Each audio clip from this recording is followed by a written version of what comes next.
Guys ધને વિશે તેને જવાનું હોય ડાયરેક્ટ જુનાગઢ, કારણ કે મારે કાલે એલ્યુમિના જો આપણે બેગ સહિત કમ્પ્લીટ થઈ ગયા છે. બસની વાટ જોઈ સાળંગપુર સોમનાથ બસ આવે એટલે બે જઈ આવી ગઈ છે. જુનાગઢના બસ સ્ટેન્ડમાં પહોંચી ગયો છું ભાઈ. મેં અત્યારે હે ને ઉત્સવમાં આવ્યા છે. ઉત્સવ હોટલ રેસ્ટોરન્ટ ભાઈ બઢિયા હો ભાઈ. ભાઈ આજ તો જુનાગઢનું સુકૂન મળવાનું કાલે હો ભાઈ. સવારમાં 10 વાગે પહેલા આપણે પહોંચી જવાનું છે. ડ્રાઈવર સરે મોકલ્યું હતું. જો ઉત્સવ ને આપણે ને ફોટોશૂટ કરવાનું. ક્યાં જાય ફોટોશૂટ વાળા? ફોટોશૂટ કરવા માટે ઓકે થઈ ગયા છે. કેટલા 5 કિલો પાડી લીશો?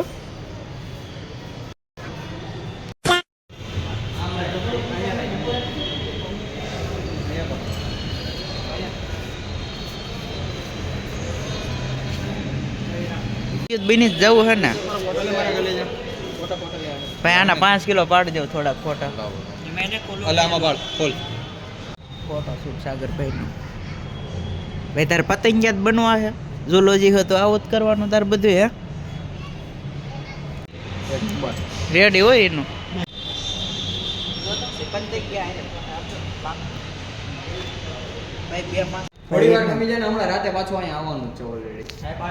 પરબારા કોકના ફંક્શનમાં પહોંચી જાય એવું લાગે. ફંક્શન ભાઈ આપણું એલિવેડા કલાએ શિફ્ટ કરી દેવી ભાઈ. હોટલમાં અહીંયા ફોટા પાડવા દેખાશે ભાઈ. આમ મોતી વાળા રસ્તા હે ને કેટલાય આમ તો ઘણા મહિના થઈ ગયા હે. આ કેટલાય મહિના પછી હે ને આ રસ્તા ઉપર ગુજરવી એ ભાઈ સાગરભાઈની સવારી. એ ભાઈ જોઈ ગયા હો એલા કોઈ જતો નહીં.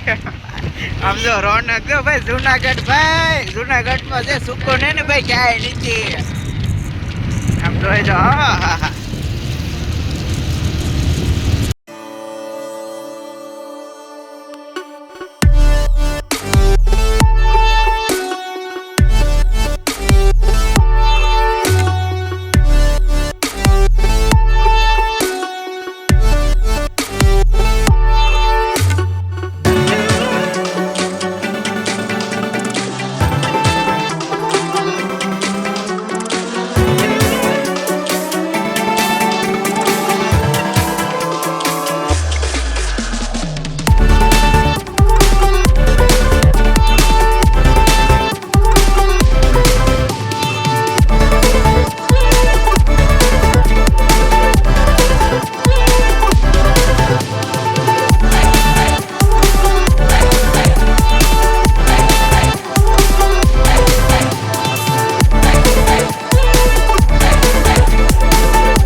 આને ઓળખોસ તમે?